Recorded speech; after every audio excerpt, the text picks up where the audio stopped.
नमस्कार दोस्तों, पिछली बार हमने हाइपरटेंशन इन प्रेगनेंसी डिस्कस किया था, यानी कि ब्लड प्रेशर प्रेगनेंसी इंड्यूस्ड। तब मैंने आपसे कहा था हम नेक्स्ट टॉपिक के लिए गायनेकोलॉजिस्ट को लेंगे और वो नेक्स्ट टॉपिक है प्री एक्लेम्शिया। और इसके लिए हमने आज डॉक्टर मधु कंडेलवाल को हमारे यहाँ बुलाया है, जो कि एक गायनेकोलॉजिस्ट है, प्रसिद्ध गायनेकोलॉजिस्ट, रजौरी गार्डन क्षेत्र की, दिल्ली की। और हमारे यहाँ ये पहले भी आ चुकी है और हम इनका हार्दिक स्वागत करते हैं और इनको बहुत बहुत धन्यवाद देते हैं कि इन्होंने अपना समय निकाल के आज आप लोगों के लिए ये बताने के लिए आई हैं कि प्री एक्लेम्शिया क्या होता है। तो मैं डॉक्टर मधु को पूछना चाहती हूँ कि डॉक्टर मधु, प्री एक्लेम्शिया है क्या? देखो, प्री एक्लेम्शिया एक प्रेगनेंसी की एक ऐसी कंडीशन है जिसमें मरीज का ब्लड प्रेशर 20 हफ्ते के बाद बढ़ने लग जाता है। ये साथ में उसको यूरिन में प्रोटीन भी आने लग जाता है और उसको स्वेलिंग हो जाती है। ज्यादातर 90% केसेस में ऐसा होता है, परंतु कभी कभी ऐसा नहीं होता है। तो ब्लड प्रेशर बढ़ने के साथ साथ कुछ ऑर्गन्स का डिस्फंक्शन होने लग जाता है, मीन्स कुछ ऑर्गन्स में कुछ चेंजेस आने लग जाते हैं, तो उसको भी हम प्री एक्लेम्शिया कहते हैं। प्री एक्लेम्शिया दो तरह का होता है, माइल्ड एंड सीवियर। तो माइल्ड हम तब बोलते हैं जब मरीज का ब्लड प्रेशर 140/90 हो और या उससे थोड़ा बहुत ज्यादा भी हो सकता है और साथ में यूरिन में प्रोटीन आ रहा हो। और सीवियर हम तब बोलते हैं जब 160/110 से बीपी ज्यादा आ रहा हो। और इसको देखने के लिए हमें, अगर माइल्ड है तो हम उसको रिपीट करके भी देखते हैं 4 घंटे के अंदर अंदर। अगर सीवियर है तो हम उसको 15 मिनट्स में ही रिपीट करके कंफर्म करते हैं, क्योंकि उसमें मैनेजमेंट ज्यादा इम्पोर्टेंट है। अच्छा, तो नेचुरली जब ब्लड प्रेशर बहुत ज्यादा होगा तो उसका पहले हमें मैनेजमेंट पर भी फोकस करना है, तो डायग्नोसिस में हम डिले नहीं कर सकते, तो 15 मिनट में रिपीट करके देखते हैं। तो ये हुआ कि प्री एक्लेम्शिया, जिसमें बीपी बढ़ रहा है और साथ में यूरिन में प्रोटीन की मात्रा ज्यादा निकल रही है। डॉक्टर साहब, मेरा नेक्स्ट सवाल है कि एग्जैक्टली पैथोफिजियोलॉजी क्या है, मतलब बॉडी में क्या ऐसे चेंजेस हो रहे हैं जो प्री एक्लेम्शिया हो रहा है? देखो, इसको समझने के लिए मुझे पहले ये बताना पड़ेगा कि नॉर्मली प्रेगनेंसी में होता क्या है। नॉर्मली प्रेगनेंसी में पेशेंट का ब्लड प्रेशर 20 वीक्स तक नॉर्मल जैसे प्रेगनेंसी से पहले होता है वैसा ही रहता है, परंतु 20 वीक्स के बाद नॉर्मली पेशेंट का ब्लड प्रेशर कम होने लग जाता है और लास्ट में फिर जाके वो वापस नॉर्मल होने लग जाता है। परंतु प्री एक्लेम्शिया में ये चेंजेस उल्टे होने लग जाते हैं, मीन्स नॉर्मल रहेगा 20 हफ्ते तक, परंतु 20 हफ्ते के बाद पेशेंट का ब्लड प्रेशर बजाय डिक्रीज होने के, बजाय कम होने के, वो बढ़ने लग जाता है। तो इसके कुछ कारण वैसे तो बहुत स्पष्ट नहीं है, परंतु कुछ थ्योरीज है, जैसे कि प्लेसेंटा को ब्लड फ्लो कम हो रहा हो, जैसे जो प्लेसेंटा मतलब जो बच्चे को जो माँ का कनेक्शन करती है, आम नाल जो होती है, उसको ब्लड फ्लो, ब्लड सप्लाई किसी वजह से कम हो रही हो, जिसको हम बोलते हैं एबनॉर्मल प्लेसेंटेशन हमारी अपनी लैंग्वेज में।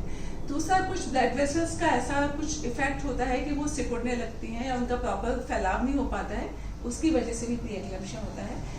कभी कभी कुछ फैक्टर्स, जो ब्लड वेसल्स की जो वॉल होती है, जो धमनियाँ अपनी जो आर्टरीज होती हैं, उनमें से कुछ फैक्टर्स निकलते हैं जो भी इस चीज को ब्लड प्रेशर को बढ़ाने में सहायक होते हैं। तीसरा, चौथा कारण इम्यूनोलॉजिकल हो सकता है। इम्यूनोलॉजिकल को हम ऐसे समझ सकते हैं कि कोई भी प्रेगनेंसी अगर जब होती है तो एक तरह से वो माँ के लिए फॉरेन बॉडी।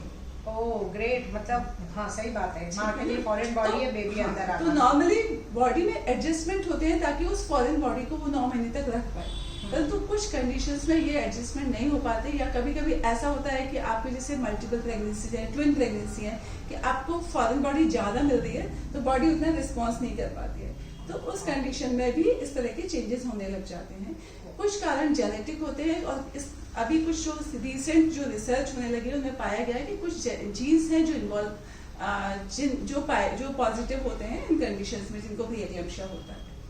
परफेक्ट। बाकी हम रिस्क फैक्टर्स हैं, इसकी वजह से हम इनको जो मैंने कारण बताए हैं जो कुछ पेशेंट्स में ज्यादा हो सकते हैं, तो वो रिस्क फैक्टर्स हम डिस्कस कर सकते हैं। अच्छा, नहीं तो रिस्क फैक्टर्स मतलब किन लोगों में प्री एक्लेम्शिया होने के चांसेस ज्यादा है और हम उनके ऊपर ज्यादा ध्यान दे सकते हैं, तो हाँ ये बताइए आप ऐसे कौन लोग हैं? क्योंकि कारण स्पष्ट नहीं है तो हम लोग रिस्क फैक्टर पर ज्यादा फोकस करते हैं। तो हाई रिस्क फैक्टर्स हो सकते हैं, कुछ मॉडरेट रिस्क फैक्टर हो सकते हैं। हाई रिस्क फैक्टर मीन्स अगर वो अकेला ही रिस्क फैक्टर है वही काफी है यूरिनरी प्री एक्लेम्शिया होने के लिए, तो वो हाई रिस्क फैक्टर्स हो सकते हैं। जैसे पेशेंट को शुगर की बीमारी है, चाहे वो टाइप 1 या टाइप 2 डायबिटीज मेलाइटिस है, कोई पहले से उसको हाइपरटेंशन है, कोई क्रोनिक किडनी डिजीज है, हाइपरटेंशन मतलब high blood pressure, high blood pressure है, क्रोनिक किडनी डिजीज है, कुछ ऑटोइम्यून डिजीज है जिसमें SLE, एप्ला सिंड्रोम वो आप अच्छा experience कर SLE सकते हैं। मतलब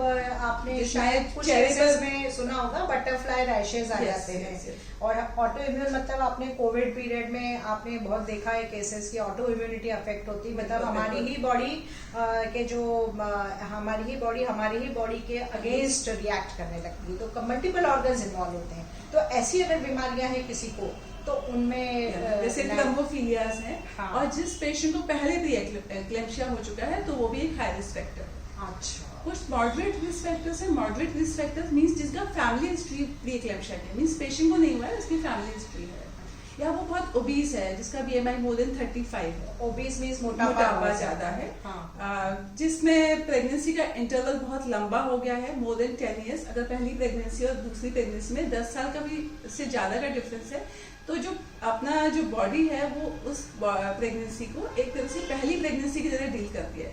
और प्री एक्लेम्शिया ये प्राइमरी ग्रेविडा मतलब जो पहली प्रेगनेंसी है उनमें ज्यादा कॉमन है। अच्छा और अगर पेशेंट की डिलीवरी या प्रेगनेंसी 20 साल से पहले की एज में हो रही है या मोर देन 35 या 40 की एज में हो रही है तो उनमें भी प्री एक्लेम्शिया के चांसेस ज्यादा है। ओके मतलब जो एक्सट्रीम एजेस है Yes. उसमें भी थोड़ा खतरा रहता है। बिल्कुल, तो जो बिल्कुल। आजकल इतना IVF चल रहा है, इसमें- मल्टीपल प्रेगनेंसीज हैं। IVF कंसेप्शन में ज्यादातर मल्टीपल प्रेगनेंसीज होती हैं, इसलिए आजकल एक ट्रेंड चल गया है कि अभी सिंगल एम्ब्रियो ट्रांसफर करते हैं, मतलब हम पहले 2 या 3 बच्चों को ट्रांसफर करते थे IVF में, हाँ। अब एक ही बेबी या एक ही एम्ब्रियो को ट्रांसफर करते हैं ताकि सारी कॉम्प्लिकेशन से बच सकें। तो डॉक्टर साहब प्री एक्लेम्शिया के कॉम्प्लिकेशंस क्या है? मतलब अगर किसी पेशेंट को प्री एक्लेम्शिया हो गया है तो आप उसको क्या क्या खतरे हो सकते हैं उसके लिए और उसके अंदर जो बच्चा पनप रहा है उसके लिए? तो जैसे हमने पहले बोला कि प्री एक्लेम्शिया सिर्फ हाइपरटेंशन नहीं है, ये मल्टी ऑर्गन डिजीज है।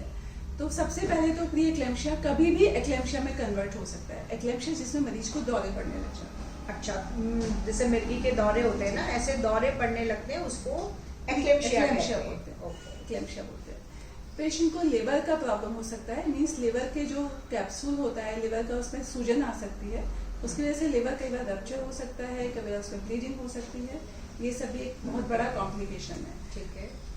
मरीज को ब्रेन में कई बार खून इकट्ठा हो सकता है, थ्रोम्बोसिस हो सकता है या ब्रेन हैमरेज भी हो सकता है। लंग्स में स्वेलिंग आ सकती है, लंग्स में पानी भर सकता है, इसको पल्मोनरी एडिमा बोलते हैं। ओके। आंखों में ब्लाइंडनेस हो सकता है, पर लकीली ये टेम्परेरी होती है। अच्छा ये अच्छी बात है। हाँ, क्रोनिक किडनी डिजीज हो सकती है, कोई भी हार्ट भी इफेक्ट हो सकता है, कोरोनरी आर्टरी डिजीज भी हो सकती है, जो कि सारी प्रेगनेंसी प्री एक्लेम्शिया की कॉम्प्लिकेशंस। डॉक्टर साहब अब नेचुरली मेरा नेक्स्ट क्वेश्चन यही रहेगा कि हम किसी को प्री एक्लेम्शिया अगर डायग्नोज हो जाए तो हम इनको मैनेज कैसे करेंगे? क्या डिफरेंस रहेगा नॉर्मल प्रेगनेंसी में और वो प्रेगनेंसी में जो पेशेंट को प्री एक्लेम्शिया है? देखो, माइल्ड प्री एक्लेम्शिया को तो हम नॉर्मल प्रेगनेंसी की तरह ही मैनेज करते हैं। पेशेंट को थोड़ा अवेयर करते हैं कि कौन कौन से वार्निंग साइन हैं जिनमें आपको पेशेंट को रिपोर्ट करना है तुरंत, जैसे कि सिर में दर्द होना, आंखों से धुंधला दिखाई देना, या कभी या पेट में ऊपर की तरफ दर्द होना, ये सब ऐसे साइन है जो वार्निंग सिग्नल्स कहे जाते हैं, जिसमें पेशेंट को तुरंत डॉक्टर के पास आना है।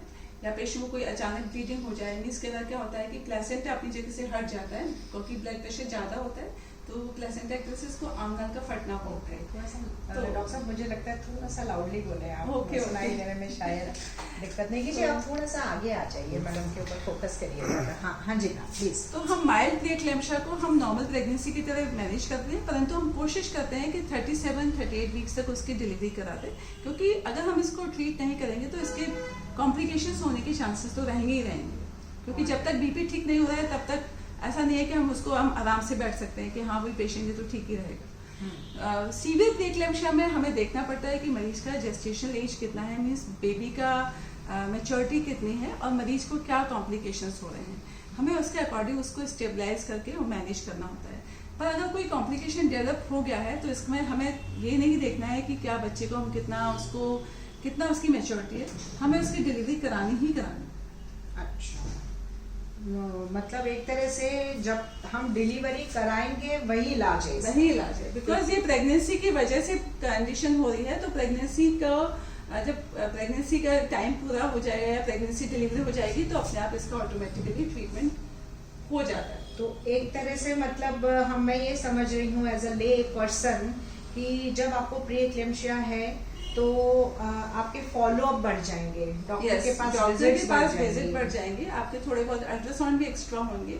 क्योंकि अल्ट्रासाउंड में हम लोग डॉपलर जो टेस्ट होता है उससे हम एक तो बच्चे की कंडीशंस भी पता लगा सकते हैं कि बच्चे को कुछ ग्रोथ कम तो नहीं हो रही, क्योंकि ये भी प्री एक्लेम्शिया का कॉम्प्लिकेशन है। क्योंकि बच्चे को ब्लड सप्लाई कम हो रही है, खून कम पहुंच रहा है, तो बच्चे को उसका ग्रोथ कम हो सकता है, पानी कम हो सकता है। ये सब चीजें हमें अल्ट्रासाउंड में हम डिटेक्ट कर सकते हैं। साथ ही जो ब्लड वेसल्स का फ्लो है, मीन्स खून कितना बह रहा है बच्चे की तरफ, तो वो भी हम अल्ट्रासाउंड से पता लगा सकते हैं। तो उससे हम उसकी सीवियरिटी का भी अंदाजा लगा सकते हैं। और आजकल कुछ ऐसे टेस्ट हैं जिसमें हम जो ब्लड में कुछ मार्कर्स हैं, कुछ ऐसे टेस्ट चेंजेस होते हैं, उनका हम कैलकुलेशन करके और साथ में डॉक्टर की फाइंडिंग्स जो अल्ट्रासाउंड करते हैं उनका फाइंडिंग को कैलकुलेट करके एक हम स्क्रीनिंग टेस्ट भी हमने कुछ डिवाइस किए हैं आजकल, जिससे हम पता लगाने में कोशिश करते हैं कि किन मरीजों को प्री एक्लेम्शिया होने के चांसेस ज्यादा है। ओह वंडरफुल। यानी कि अगर कोई हाई रिस्क फैक्टर पे है जैसे मोटापा, डायबिटीज, तो उनमें आप स्क्रीनिंग भी कर सकते हो ये देखने के लिए कि उनमें प्री एक्लेम्शिया डेवलप होने के चांसेस हैं या नहीं। ये तो बहुत ही बढ़िया जानकारी दी है आपने। तो मैनेजमेंट तो किसी भी नॉर्मल डिलीवरी की तरह ही होता है, परंतु हाँ ये सिजेरियन हमें करना पड़ सकता है अगर बच्चे की प्रीटर्म बहुत ही ज्यादा प्रीटर्म है, क्योंकि उस कंडीशन में क्या होता है कि बच्चेदानी का मुंह इतनी जल्दी खुलता नहीं है। हाँ, और हमारे पास इतना टाइम नहीं होता है कि हम उसको प्रोलॉन्ग करें, तो हमें डिलीवरी सिजेरियन से करनी पड़ सकती है। कई बार बहुत प्रीटर्म बच्चे जो होते हैं वो लेबर का स्ट्रेस भी नहीं सहन कर पाते, उन कंडीशन में सिजेरियन की आवश्यकता पड़ती है। बाकी सिजेरियन हमें मरीज की और कंडीशन, जैसे कोई बच्चा उल्टा है या प्लेसेंटा प्रीविया है, बच्चे की नाल नीचे है, तो जो मतलब और कारण जो सिजेरियन के हो सकते हैं उनके अकॉर्डिंग हमें डिसाइड करना पड़ता है। ठीक है, मतलब एक तरह से ये समझो कि जिसको प्री एक्लेम्शिया सीवियर है उसमें पूरी संभावना है कि सिजेरियन करना पड़े, क्योंकि आप ज्यादा देर वेट नहीं कर सकते प्रेगनेंसी को जब आगे तक हाँ ले जाने के लिए। तो 37 वीक्स के माइल्ड केसेस में हम 37 तक कोशिश करते हैं ताकि मैच्योरिटी अच्छी हो जाए, तब तक मैच्योरिटी हो जाती है, नर्सरी की जरूरत कम से कम पड़े। Very good, very good. तो अब मेरा शायद ये time and mode of delivery आप डिस्कस कर ही चुके हैं, तो अब नेक्स्ट लास्ट क्वेश्चन है आज का कि डिलीवरी के बाद क्या हम पेशेंट को कब तक हमारे फॉलो अप में रखें, प्री एक्लेम्शिया कब खत्म होगा, क्या ये क्रॉनिक ब्लड प्रेशर में कन्वर्ट हो सकता है क्या, ये बताइए। तो वैसे तो चूंकि ये प्रेगनेंसी इंड्यूस्ड डिजीज है तो डिलीवरी के तुरंत बाद हम एक्सपेक्ट करते हैं कि प्री एक्लेम्शिया खत्म हो जाना चाहिए, परंतु ऐसा कभी कभी हमेशा नहीं होता है। तो मोस्टली 10 डेज में ये बीपी नॉर्मल आने लग जाता है, परंतु कुछ केसेस में अगर ये 10 डेज से ज्यादा परसिस्ट करता है तो ये भी इंडिकेट करता है कि मरीज को फ्यूचर में ब्लड प्रेशर हो सकता है या उसको रिकरेंस हो सकता है प्री एक्लेम्शिया का। फिर भी मैक्सिमम हम 6 to 12 वीक्स तक वेट करते हैं।